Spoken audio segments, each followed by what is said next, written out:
Hi everyone, welcome to my channel. So कैसे हैं आप सब? आई होप आप सब अच्छे होंगे। सो जैसे कि आप जानते हैं, हम इंडियन पॉलिटिकल थॉट की सीरीज़ कर रहे थे, जिसमें हमें काफ़ी सारे थिंकर्स के बारे में अच्छे से डिस्कस कर लिया है। सो आज के हमारे जो थिंकर रहने वाले हैं वो रहेंगे सुभाष चंद्र बोस।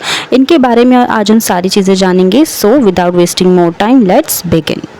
देखिए, सुभाष चंद्र बोस जी का जो बर्थ है वो बेसिकली 1897 का है। वो बेसिकली इंडिया की फ्रीडम स्ट्रगल के इमॉर्टल फाइटर थे और बहुत ही ज़्यादा वो फेमस थे, इसलिए उन्हें नेताजी सुभाष चंद्र बोस कहा जाता था। नेताजी सुभाष चंद्र बोस जो थे वो पेट्रियाट थे, बहुत ही साहसी पेट्रियाट थे। जो उनका जो कैरियर था वो बेसिकली ICS यानी इंडियन सिविल सर्विस से जुड़ा हुआ था, लेकिन उन्होंने अपना जो फ्यूचर है इंडियन सिविल सर्विस से पूरी तरीके से सेक्रीफाइस कर दिया और अपना जो पूरी ज़िंदगी उन्होंने देश सेवा में लगा दिया और बहुत ही उन्होंने अपने लिए टफ रास्ता चुना। नेताजी सुभाष चंद्र बोस के जो फेमस स्लोगन थे वो कौन कौन से थे? तुम मुझे खून दो, मैं तुम्हें आज़ादी दूंगा, जय हिंद और दिल्ली चलो। ओके।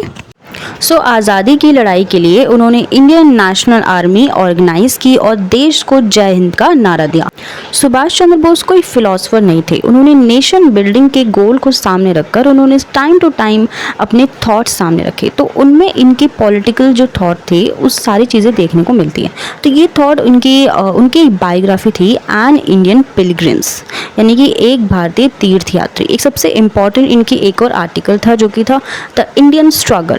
तो और भी इनके जितने भी आर्टिकल्स इन्होंने लिखे, जो इनकी जितनी भी बुक्स थी, उनमें इनके थॉट्स सारे देखने को मिलते हैं। तो शुरू में सुभाष चंद्र बोस जो थे वो स्वामी विवेकानंद, श्री अरबिंदो घोष की जो फिलॉसफी थी, उनकी जो बुक्स थी, उन्होंने उनकी बुक्स को पढ़ा। ठीक है, बेसिकली स्वामी विवेकानंद और श्री अरबिंदो घोष की आर्टिकल्स में क्या चीज़ सबसे ज़्यादा मायने रखती हैं? स्पिरिचुअलिज्म में।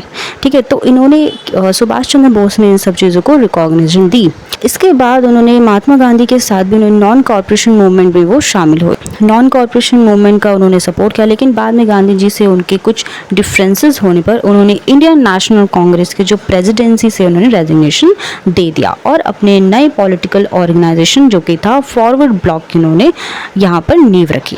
सेकेंड वर्ल्ड वॉर के दौरान सुभाष चंद्र बोस ने ब्रिटिश कोलोनियलिज्म को ख़त्म करने के लिए फासिस्ट पावर्स जो कि कौन कौन सी थी, जर्मनी, इटली, जापान, उनका साथ देने का डिसीजन लिया, क्योंकि ये जो पावर्स थी वो ब्रिटेन के अगेंस्ट लड़ रही थी। तो जब हम बात करते हैं फासिज्म की, फासिज्म है क्या? फासिज्म एक ऐसी आइडियोलॉजी है जो कि बेसिकली पूरी तरीके से डेमोक्रेसी के अगेंस्ट रहती है। तो यहाँ पे किस चीज़ का डोमिनेशन सबसे ज़्यादा बना रहता है?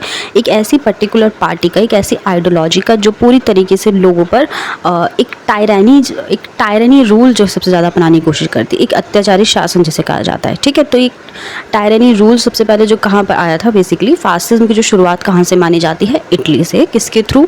मुसोलिनी के थ्रू। ओके। सो 1945 में जापान की तरफ जाते हुए एक प्लेन क्रैश की वजह से उनकी डेथ मानी जाती है, बट इसका कोई अभी तक प्रूफ नहीं मिला है, ये बात अभी तक साबित नहीं हो पाई है और आज तक नेताजी सुभाष चंद्र बोस जी की जो डेथ है वो मिस्ट्री ही बनी हुई है। ओके। सुभाष चंद्र बोस जी जो थे वो नेशनलिज्म के भी बहुत ज़्यादा सपोर्ट में थे। उन्होंने क्या अपने थॉट्स रखे कि पहले यहाँ जितने भी फॉरेनर्स आए थे वो धीरे धीरे इंडियन सोसाइटी में ही रहने लगे थे और उसका एक पार्ट बन गए थे, लेकिन अंग्रेज़ जब पहले ऐसे फॉरेनर्स थे जो इसके साथ बिल्कुल भी यूनिटी में नहीं रह पाए और अंग्रेज़ों के यहाँ आने से पहले जो सेंट्रल स्टेजेस पर गवर्नमेंट्स तो बदलती रहती थी, लेकिन यहाँ के लोग जो थे बहुत हद तक अपने नॉर्मल लाइफ में फ्री रहते थे। मतलब बहुत हद तक पहले फ्री ही रहते थे, लेकिन जैसे जैसे ब्रिटिश कोलोनियलिज्म बढ़ता गया, इसके अंदर उनकी फ्रीडम भी ख़त्म होती गई। सो लोगों की फ्रीडम के लिए ब्रिटिश कोलोनियलिज्म को ख़त्म करना बहुत ज़्यादा ज़रूरी हो जाता है। इसके लिए उन्होंने लोगों के मन में नेशनलिज्म को अर्ज करना, यहाँ पे सबसे ज़्यादा वो सपोर्ट करते थे इस चीज़ का कि लोगों के मन में सबसे ज़्यादा नेशनलिज्म का अर्ज होना चाहिए। तो शुरू में सुभाष चंद्र बोस ने लोगों को रास्ता दिखाने के लिए सबसे ज़्यादा उन्होंने क्या ठीक समझा, हर चीज़ में उन्होंने क्या ठीक समझा? अहिंसा, नॉन वायलेंस सबसे ज़्यादा सपोर्ट करते थे, लेकिन इस दौर में उन्होंने गांधी के सिविल डिसऑबीडेंस का भी उन्होंने सपोर्ट किया। लेकिन 1922 में जब चौरी हुआ था, उसके बाद गांधी ने ये एक्सपीरियंस किया कि लोग अभी भी नॉन वायलेंस ठीक से नहीं सीख पा रहे हैं और जब भी हम कोई भी मूवमेंट यहाँ पे हो रहे हैं इन सब चीज़ों में ढील दे रहे हैं।